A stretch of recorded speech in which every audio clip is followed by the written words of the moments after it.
Good afternoon, and thank you so much for joining me for this WNCT Now digital news update. I'm Emily Severidge, live in our digital studio. It's day 3 after the election, and we still have no clear winner. Now, all eyes are on Pennsylvania, Georgia, and Nevada. Officials are waiting on 3 states to see if they release enough results for a winner to be projected in the presidential race. The simple answer: it's very likely. The Associated Press and Fox News counts that Biden needs just 6 more electoral votes to reach the 270 mark and be declared the winner. The former vice president took the lead early this morning in Georgia. Experts expect him to build on that momentum as the remaining votes roll in. Many of them are mail-in ballots. Georgia is worth 16 electoral votes. But it's worth to note that Biden's popular vote lead in that state is very small, just 0.2% ahead of President Trump. In cases where margins are less than 0.5%, the state will be required to do a recount. Experts say it's also likely we will be very close to final results in Pennsylvania by today. Biden will need to win roughly 2/3 of the remaining outstanding votes in Pennsylvania to win the state and its 20 electoral votes.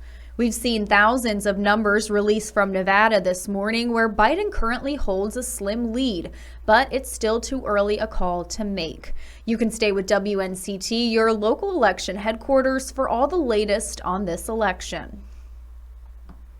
South Carolina Republican Senator Lindsey Graham says he will support President Trump's legal challenges in battleground states.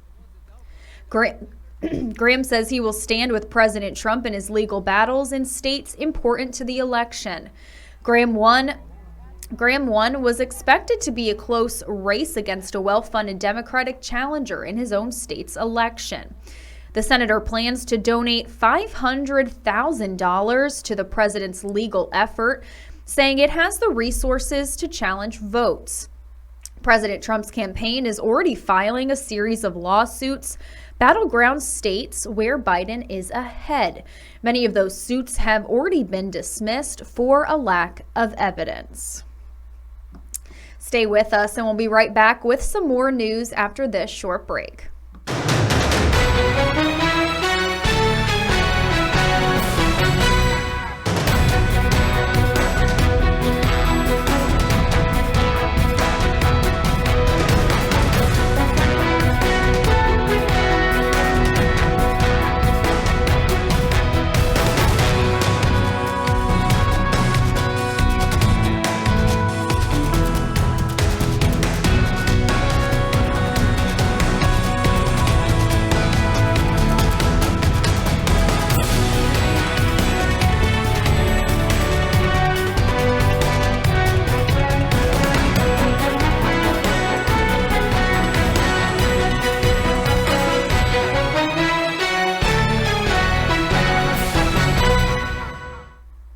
Thanks so much for joining me. If you're just tuning in, I'm Emily Severidge, live in our digital studio, providing you with some late afternoon updates.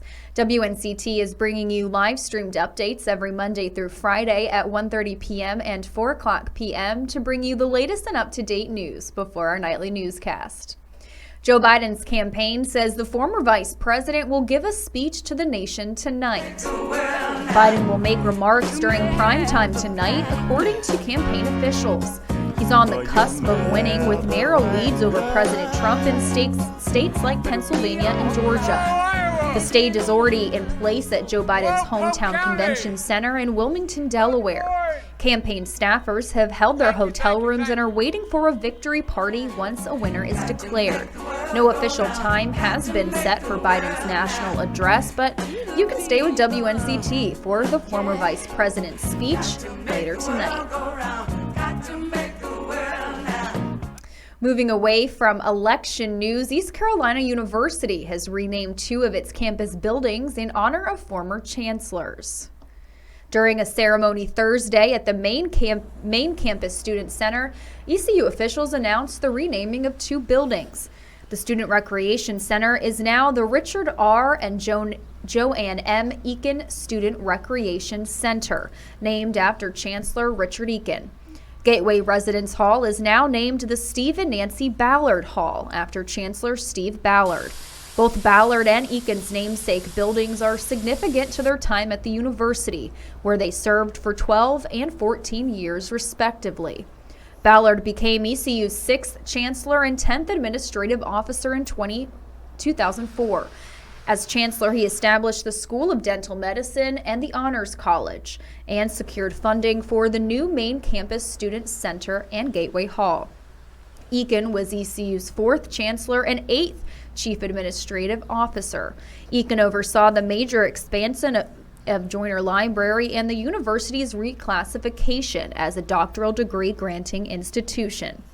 During his tenure, the student body grew from 5,000 to 18,000 students. He retired as chancellor in 2001, but returned a year later to teach higher education administration in the College of Education. Well, that wraps up this WNCT Now late afternoon update. We have more news coming up for you tonight on our broadcast at 5 and 6. Thanks so much for watching.